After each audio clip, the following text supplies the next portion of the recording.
नमस्कार दोस्तों, GP study 98 में आप सभी लोग का स्वागत है। दोस्तों अभी अभी बहुत बड़ी खबर सामने आई है कि एमसीएल यानी एनसीएल ने एक और वैकेंसी आपके लिए निकाल दी है, बहुत ही जबरदस्त। यानी कोल इंडिया ने वैकेंसी पे वैकेंसी निकाल ली है, आपको सिर्फ तैयारी करना है। तो एमसीएल यानी महानदी, देखिएगा महानदी कोल फील्ड लिमिटेड ने वैकेंसी निकाल दी है।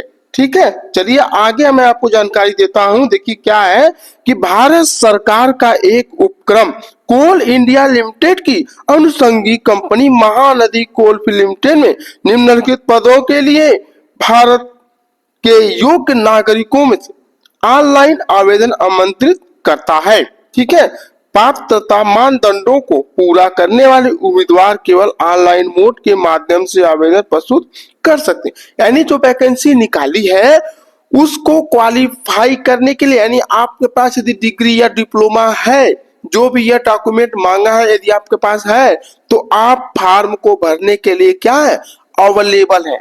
ठीक है, चलिए जानकारी ले लेते हैं कितनी सीटें हैं, क्या क्या वैकेंसी है। देखिएगा, assistant foreman electrical training TNS grade C ENM, यानी उनको सैलरी जो है 47,330 रुपया प्रति माह दिया जाएगा।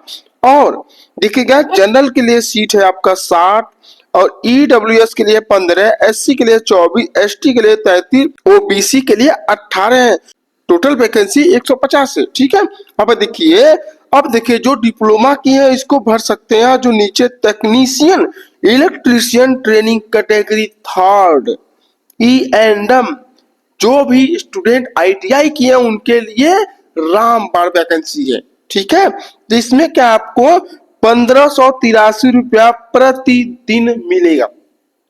ठीक है, बेसिक है 1583 रुपया उनका प्रतिदिन का बेसिक होगा, जिसमें जनरल का जो सीट है 140 है, EWS का हो जाएगा 35, SC का हो जाएगा 56, ST का हो जाएगा 77 और OBC का हो जाएगा 42। यानी टोटल वैकेंसी 350 वैकेंसी है तकनीशियन का।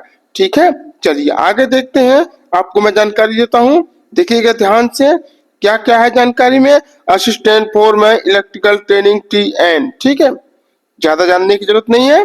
देखिएगा जो भी आपको इम्पोर्टेंट मैं आपको बता दे रहा हूं। चलिए आगे देखते हैं। देखिए क्या क्या डिप्लोमा में चाहिए। देखिए असिस्टेंट फोरमैन यदि आप फॉर्म को अप्लाई करते हैं तो उसके लिए क्या योग्यता होनी चाहिए। देखिए क्या है, AICTE, ठीक है, द्वारा अनुमोदित इलेक्ट्रिकल इंजीनियरिंग में डिप्लोमा यानी 3 वर्ष का पाठ्यक्रम होना चाहिए। AICTE द्वारा अनुमोदित इलेक्ट्रिकल एंड इलेक्ट्रॉनिक इंजीनियरिंग में डिग्री होना चाहिए। ठीक है, अब देखिए तकनीशियन के लिए क्या क्या आपको क्वालिफाई यानी योग्यता होना चाहिए। तो किसी भी मान्यता प्राप्त परीक्षा बोर्ड से मैट्रिक 10वीं या उसके समकक्ष परीक्षा उत्तीर्ण, हाई स्कूल अनिवार्य है, उसके बाद अब इंटर हो, BA हो, ITI हो, ये सब होना है। ठीक है, अच्छी बात है। तो अगला NCVT या SCVT द्वारा जारी ट्रेड सर्टिफिकेट के साथ इलेक्ट्रीशियन ट्रेड में ITI 2 वर्ष पाठ्यक्रम और न्यूनतम 1 वर्ष का प्रशिक्षण, on the job training, on the job व्यवहारिक अनुभव, यानी आप 2 साल का आपके पास ITI होना चाहिए और आप 1 वर्ष तक कम से कम कहीं न कहीं काम किए रहें और जानकारी हो। ठीक है, आपके पास सर्टिफिकेट होना चाहिए। और क्या बोला है कि IE नियमों के तहत LT परमिट माइंस के लिए या सक्षम प्राधिकारी द्वारा जारी 450 से 550 वोल्ट माइनिंग पार्सल परमिट होना चाहिए, यानी आपके पास लाइसेंस होना चाहिए, वायरमैन परमिट, सुपरवाइजर। ठीक है, तो आप यूज कर सकते हैं। आगे चलिए देखते हैं, आयु सीमा मानदंड के लिए निर्धारण के लिए अंतिम तिथि, आवेदन प्राप्त करने की अंतिम तिथि अर्थात यानी 28/5 है, यानी लास्ट डेट अगर 28/5 तक आप फॉर्म को भर सकते हैं। ठीक है, अभी देखिए 28/5/26 को उम्मीदवार की आयु 18 वर्ष से कम नहीं होनी चाहिए। सामान्य अनारक्षित और EWS श्रेणी के उम्मीदवारों के लिए 28/5/2026 को ऊपरी आयु सीमा में 30 वर्ष हो। ठीक है, यद्यपि आयु सीमा में छूट का दावा करने के लिए 30 वर्ष से ऊपर की आयु सीमा में छूट नियमानुसार है। ठीक है, छूट भी दिया जाएगा जो 30 वर्ष से ऊपर है। यहाँ पे देखिए क्या है, UREWS में कोई छूट नहीं है, ओबीसी के लिए 3 वर्ष का छूट है, SC/ST के लिए 5 वर्ष, एक्स सर्विसमैन के लिए प्लस 3 वर्ष। ठीक है, अब देखिए ये सब पूरे जानकारी आपको मिल चुका है कि आपको छूट भी दिया जाएगा, इसलिए फॉर्म को आप जल्दी से अप्लाई कीजिए और तैयारी में अपने आप जुट जाइएगा। आप देखिए क्या है कि 45 सामान्य श्रेणी ईडब्ल्यूएस के उम्मीदवारों के लिए, ठीक है, कंप्यूटर यानी सीबीटी होगा, ऑनलाइन एग्जाम होगा, जिसमें 100 में से 45 अंक यानी 45% लाना अनिवार्य है। ठीक है, और ओबीसी के लिए 100 में से 40% लाना अनिवार्य है, SC/ST के लिए 35% लाना अनिवार्य है। ठीक है, चलिए आपको जानकारी मिल चुका है, आगे देखते हैं और भी कुछ जानकारी बचा है तो देख लीजिए, देखिएगा, रुक जाइए, देखते चलिए, ज्यादा जानने की जरूरत नहीं, जो लागू वही देखिए, जो इम्पोर्टेंट है। देखिए 1,000 रुपया और 180 रुपया इनका GST है, यानी 1180 रुपया इनका फीस है। ठीक है, तो फीस को देना पड़ेगा 1180 रुपया।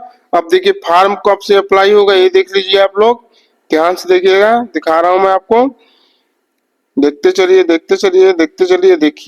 देखिए ऑनलाइन आवेदन और भुगतान गेटवे की प्रारंभिक तिथि 7 मई से हम फॉर्म को भरेंगे, 7/5/2026 से फॉर्म भराना स्टार्ट हो जाएगा और ऑनलाइन आवेदन जमा करने की अंतिम तिथि 28/5/2026 यानी मई, 1 महीने मई जो है तब तक फॉर्म भराएगा, यानी 28 तारीख के बाद क्लोज हो जाएगा। ठीक है, उसके बाद जैसे एडमिट कार्ड आएगा 1 हफ्ता 4 दिन पहले आपको सूचित कर दिया जाएगा। ठीक है, इसलिए परेशान होने की जरूरत नहीं है, आप समझ चुके हैं कि वैकेंसी आ गई है तो आपको करना क्या है, आपको कुछ नहीं, आपको सिर्फ तैयारी करना है।